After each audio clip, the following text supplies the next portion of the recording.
What up, though? It's Act 3 Entertainment.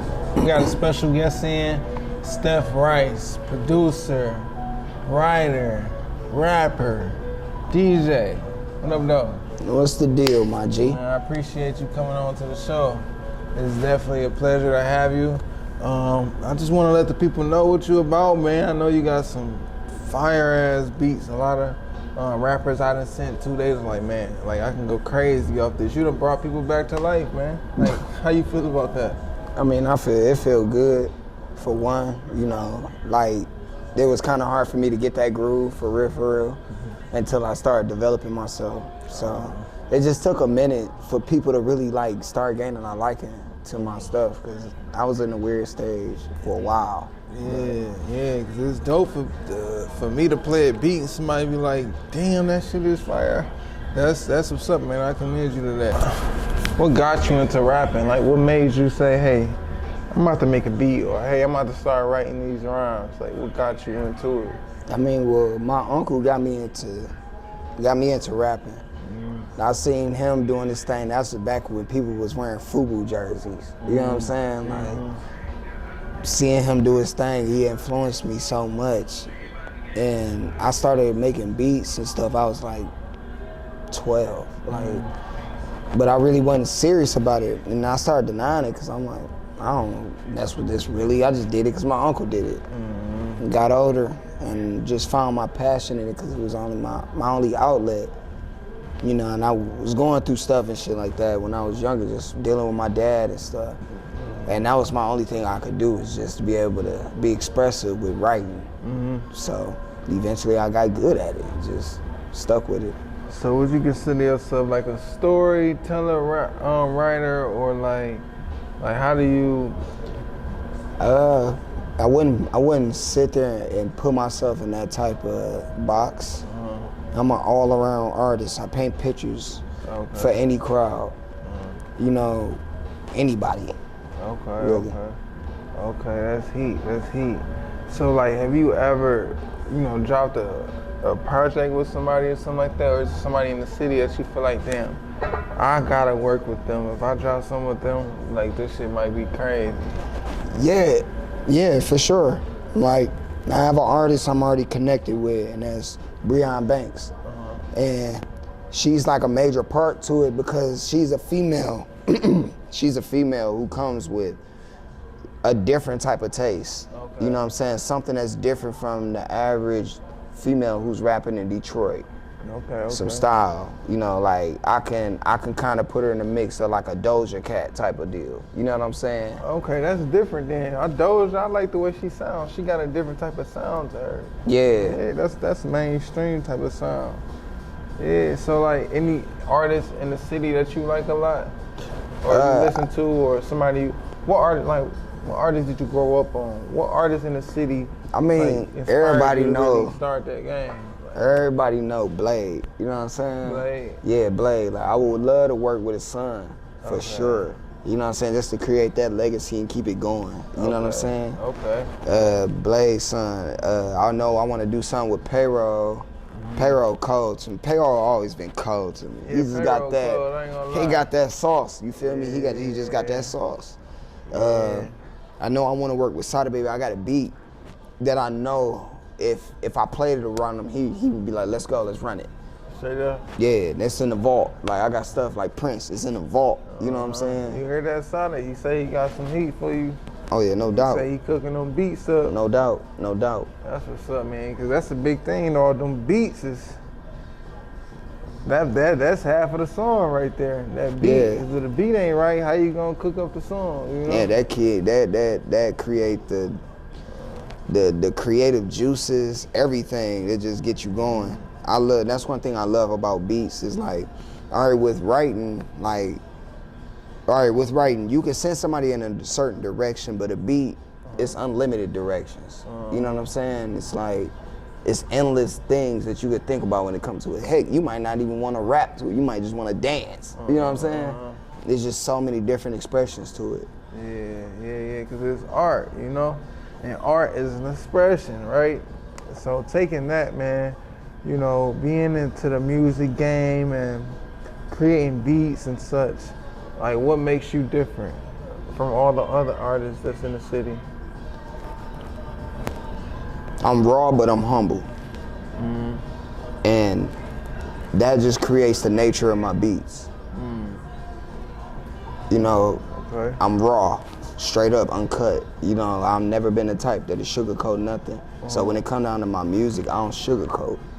You know what I'm saying? So it's like, I connect with a lot of different artists on a lot of different scales. But when it comes to me being raw, it's like they understand me more.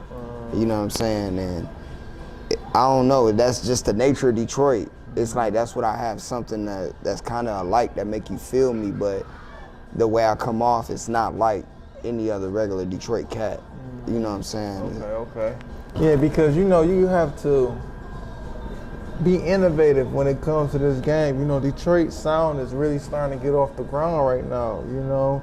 They say Atlanta, people trying to sound like Detroit. I'm hearing a lot of people trying to sound like Detroit, you know, so I guess that's a positive. You know? No, yeah, it is a thing. positive for us to get some notoriety out here. You know, people to know who we are. Like, we are, you know what I'm saying, Motown was one of the biggest deals back then. And I always said that I'm gonna follow the steps of how Berry Gordy did it.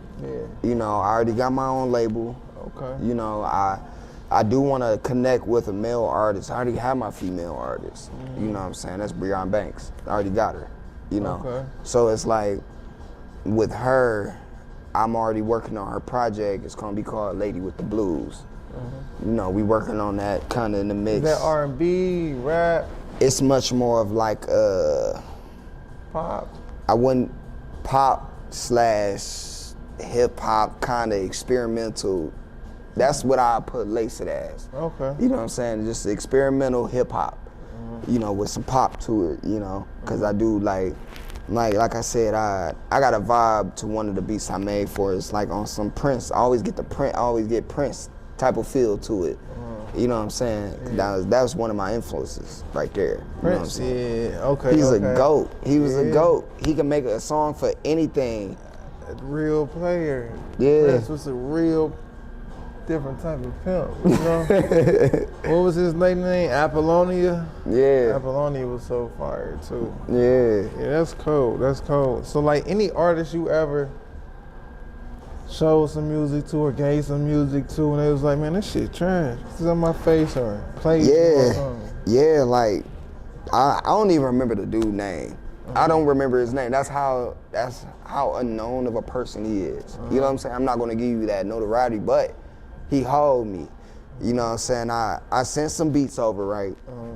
Now, mind you, I sent 3 beats, and I sent samples. Okay, that's something that I don't normally do, because people do steal ideas, and I know that I'm coming up with some groundbreaking shit.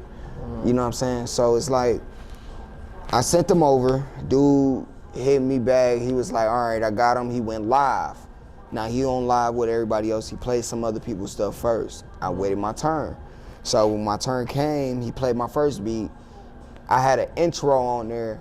It's like basically saying, me and my niggas got this, we good over here, blah, blah, blah. That's something that Detroit niggas say anyway. Dude tried to say it was ass, it was terrible, he didn't like it. And then he was like, I'd take that right off if this was my beat. Then when the beat dropped, he was like, no, this ain't even my feel. You starting off bad already. Damn. I'm talking about he sliced straight into me. So the second beat came on, right? Now he was like, oh, I like this. That's when it kind of, to me, it turned the table. The engineer who was playing it said he didn't like it. At that point, they turned the song after that. Then the third one came on, and that was the beat was on some Future, Migos. Like, that's the type of feel I got for it, because that's the type of pocket I was in that day when I made it. He said he didn't even play 5 seconds of it, he cut it straight off. I'm talking about straight raw, and then told me don't send me no more beats. You from the same city that I'm from. I'm not coming with regular Detroit stuff. I'm not hell of a, that's no pun intended, but that's, you know what I'm saying? Yeah. I'm not them. I don't make that type of stuff. My stuff is timeless music. Yeah. That's what I focus on. So it's like, when you make these hip hop tracks, some of these niggas, Metro Boomin, how you think they came to be? making these Atlanta type beats. Like, that's what I make. You know what I'm saying? I don't really make Detroit. I make industry type shit. I make shit on a different scale to where if you talk about something different, it'll still be butter. You know what I'm saying? It don't have to be about yays and the nigga in the hood running up a sack. It could be about, damn, all right, my baby sitting here crying, I ain't got no money, I need to get out the struggle. It's hard right now, but I know I'm gonna make it. That's what Detroit is really about, that grind, that hustle. We the motor city. We meant to work the gears. You know what I'm saying? Yeah. So it's like, that's what I be wanting to hear from my city, and especially with me putting out the beats that I put out, because that's what I would expect. But him, he was coming from a space of, he want Detroit beats, he want what's regular and the social norm. I'm not the social norm. I'm outside the box. You know, so I don't really take that as anything. I take that as a learning lesson of knowing your crowd and who you can appeal to. Okay. You know what I'm saying? Yeah, because that's true, man. You cannot let nobody cheat you out your spot. Don't let nobody tell you less of or you ain't good enough. You take your ass back in the gym. Sometimes you gotta look in the mirror and say, hey, maybe. But sometimes